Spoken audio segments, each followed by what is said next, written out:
Assalamualaikum, terima kasih sudah klik video ini. Kita akan sharing lagi, membahas pertanyaan ataupun juga konsultasi dari teman-teman viewers ya. Berikut ini pertanyaannya saya bacakan dulu. Selamat siang Pak, saya sudah dilaporkan ke pihak Polda karena gadai mobil. Dan mobil sudah dihilangkan oleh pihak gadai, dalam kurung over ke pihak lain tanpa konfirmasi ke saya. Sebaiknya bagaimana ya Pak? Mohon sarannya karena di tanggal 19 ini saya harus datang ke Polda untuk penyelidikan. Terima kasih. Baik, kita sharing-sharing ya teman-teman yang punya pendapat, yang punya pengalaman, nanti silahkan sampaikan di kolom komentar di bawah video ini supaya teman kita yang tadi bertanya atau yang punya pertanyaan serupa bisa mendapatkan jawaban yang lebih tepat dan juga lebih akurat. Nah, kalau menurut saya, teman-teman, kalau kita tadi sudah dipanggil ya, dalam kondisi teman kita tadi, sebagai terlapor, maka ya mau tidak mau, dan sebagai warga negara yang baik, yang beritikad baik, yang kooperatif, yang bersedia untuk menyelesaikan suatu permasalahan, ya mau tidak mau harus datang. Karena kalau misalkan kita nggak datang, atau mangkirlah istilahnya, panggilan satu kita mangkir, panggilan kedua mangkir, panggilan ketiga nggak datang juga, maka polisi atau penyidik berhak untuk menjemput paksa, atau kata lainnya menangkap. Nah itu kan justru kedepannya akan lebih ribet lagi lah, lebih berat kedepannya teman-teman. Kenapa saya bilang lebih berat? Karena gini, kalau misalkan kita sebagai terlapor dalam suatu tindak pidana, dugaan tindak pidana, kita hadir pada saat dipanggil, dimintai keterangan, dimintai klarifikasi dengan beritikad baik, dengan kooperatif, tidak berbelit-belit, kemudian ingin menyelesaikan masalah tersebut, maka itu nantinya endingnya akan bisa memperingan posisi kita. Apalagi kalau misalkan proses hukumnya berlanjut sampai ke persidangan di pengadilan. Biasanya sikap-sikap yang saya sebutkan tadi itu bisa memperingan vonis daripada majelis hakim yang akan dijatuhkan nanti pada saat sidang putusan. Dibandingkan kalau misalkan kita mangkir atas panggilan dari pihak penyidik, kemudian kita dijemput paksa. Nah itu beratnya seperti apa? Beratnya justru nanti pada saat proses ini berlanjut sampai ke persidangan, ke pengadilan, maka kondisi-kondisi tadi ya yang terus mangkir pada saat dipanggil, tidak kooperatif, tidak beritikad baik, berbelit-belit, itu yang akan memperberat posisi si orang tersebut pada saat prosesnya bergulir sampai ke persidangan di pengadilan. Bisa saja sanksi pidananya atau putusannya lebih berat dengan kondisi yang kedua tadi ya, yang mangkir, yang dijemput paksa, yang berbelit-belit, tidak beritikad baik, tidak kooperatif, itu biasanya sanksi pidananya lebih berat ketimbang orang yang pada saat dipanggil dia datang, kooperatif, bertikad baik, tidak berbelit-belit. Nah, terkait dengan kasus teman kita tadi, ini kan awal mulanya sahabat kita ini, saya asumsikan beliau sebagai debitur ya, debitur daripada suatu perusahaan pembiayaan atau leasing, di mana sahabat kita ini kredit mobil.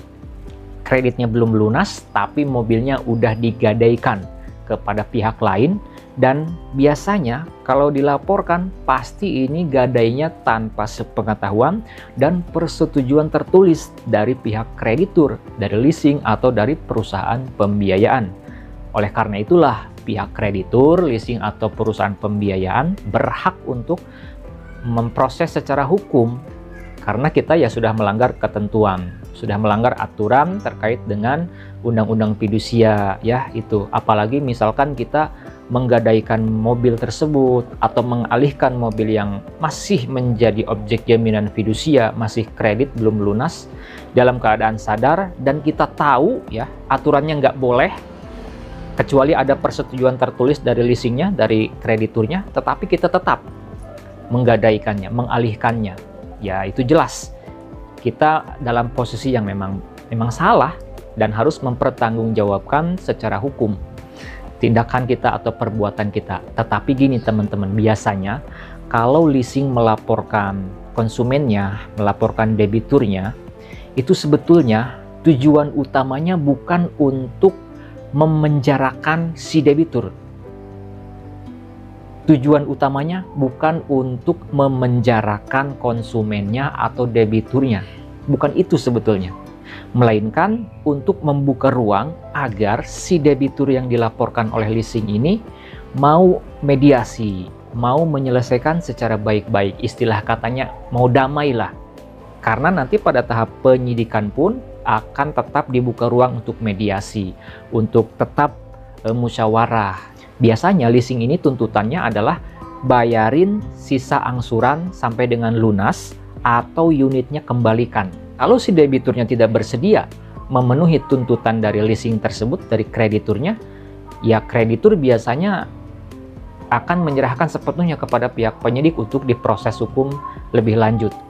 Nah gitu, jadi menurut saya silahkan datang saja pada saat waktu yang telah dijadwalkan, silahkan sampaikan keterangannya, dan alangkah lebih baiknya sampaikan bahwa kita bersedia untuk mediasi ini, bersedia untuk bertemu dengan pihak pelapor untuk menyelesaikan masalah ini tanpa harus berlanjut proses hukumnya ke tahapan-tahapan selanjutnya.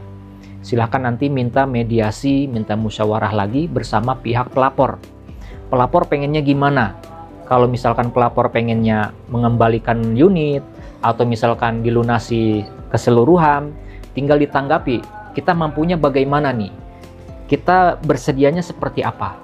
Nah itu ya, jadi masih terbuka waktu, masih terbuka ruang untuk bisa mediasi dengan pihak pelapor.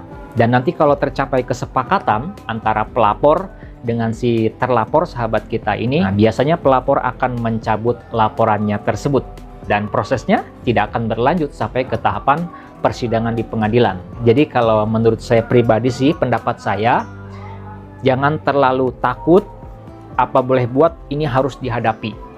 Ini harus diselesaikan, tunjukkan itikad baik kita, sikap kooperatif kita, dan minta kepada pihak penyidik untuk dipertemukan dengan pelapor, untuk bisa mediasi dengan pelapor, untuk menyelesaikan secara kekeluargaan, secara damai, tanpa harus menindaklanjuti ke tahapan-tahapan proses hukum selanjutnya. Kalau misalkan nanti tercapai kesepakatan ya dari mediasi bersama si pelapor, tentu pelapor pun akan bersedia untuk mencabut laporannya dan proses hukumnya bisa dihentikan sampai di situ. Tapi kalau misalkan kitanya sebagai terlapor nih, pasang badan misalkan, tidak mau mengganti atau membayar cicilan, kemudian tidak bersedia mengembalikan unitnya dengan alasan sudah dibawa lari oleh orang lain, maka biasanya pelapor juga nanti akan menyerahkan sepenuhnya kepada pihak penyidik untuk melanjutkan proses hukum ini ke tahapan-tahapan selanjutnya. Itu saja yang dapat saya sampaikan. Sekali lagi, yang punya pendapat, yang punya pengalaman, yuk sharing di kolom komentar di bawah video ini. Apabila video ini ada gunanya, channel ini ada manfaatnya, saya mohon keikhlasan untuk subscribe ke channel Pengacara Santuy. Bukan siapa-siapa, hanya lawyer Deso.